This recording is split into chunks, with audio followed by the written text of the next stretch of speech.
Amir Danesh Simulation Team from Iran, and this is our technical video.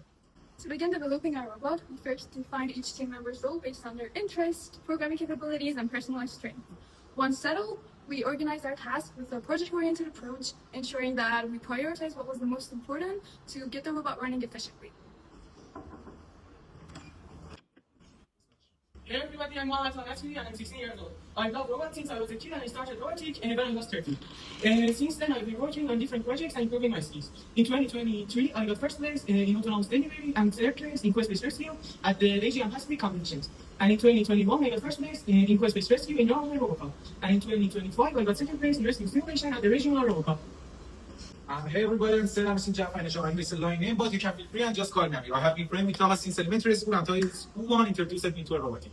It's my first year experience in robotic and I'm so high for Robocup 2025. And before robotic, I have active in computer science field for several years. And I participated for Iran Open 2025 and proudly achieved the second place.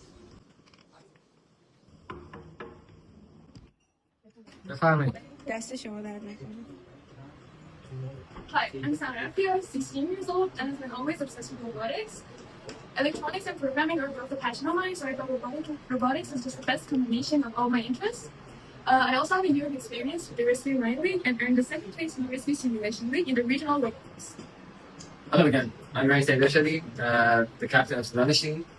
I'm 16 and have been doing robotics for about 2 years. I've got the second and first place in the regionals, the Robocup regionals, and the fourth place in the internationals in the league rescue maze simulation.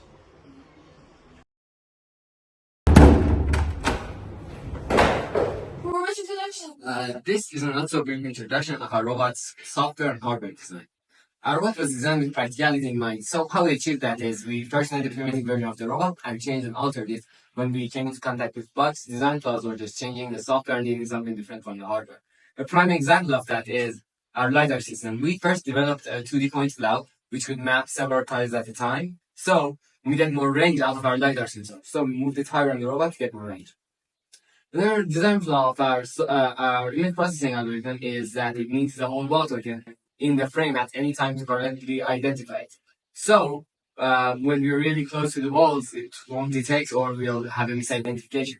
So, we moved the cameras closer to the center, giving us more range without sacrificing cost on a wider camera angle. Another thing is our color sensor is really great for mapping color tiles, but it has the flaw of only giving us 1 pixel of information. So one of our wheels may result in the black hole and cost us an LOP. So we just move the wheels closer to the center, giving the robot a slimmer profile. Another innovation that has greatly improved our workflow is the app we developed. Initially, we relied on the console prints and statements for tracking the robot and monitoring the outputs for maps and navigation. Now, the app centralizes all these features while giving us a more organized way to track the robot performance in real time. This will be a little explanation about how our token detection system works. So it is based on a machine learning algorithm, software vector classification, also known as SVC, which is basically a form of supervised classification. Kernel systems are also used to make the data separable by converting it to a higher dimensional space. So we first apply a threshold on our image. Then, using the OpenCV find contour function, we find the available contours on our binary image.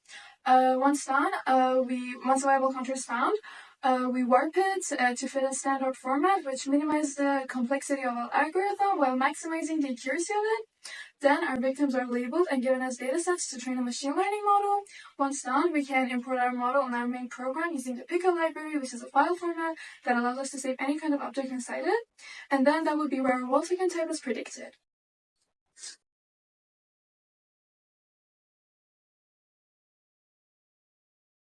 Our mapping system starts by creating a 2D point cloud of our LiDAR indexes, associated angles and values. Because we map as we go and we encourage style at different positions and angles, this point cloud needs to be rotated to a specific angle, which we chose the 0-degree point of the IMU.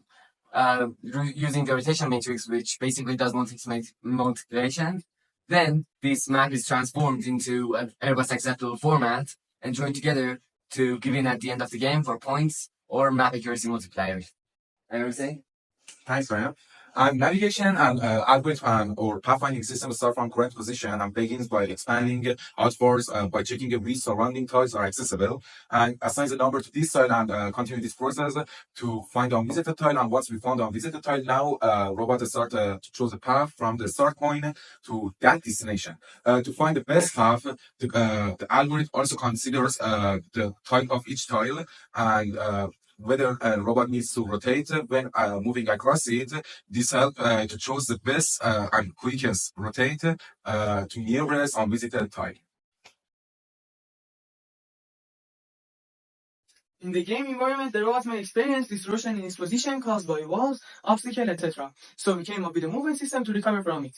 This minimizes pauses and optimizes travel time, meaning the robot avoids unnecessary stops and saves time.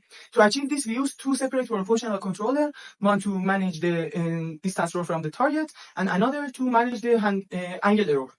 Then everything is fine with the proportional integral differential controller, also known as PID controller, and robots move accurately and stably.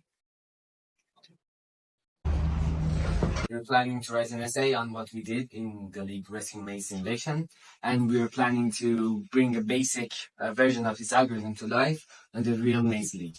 Thank you.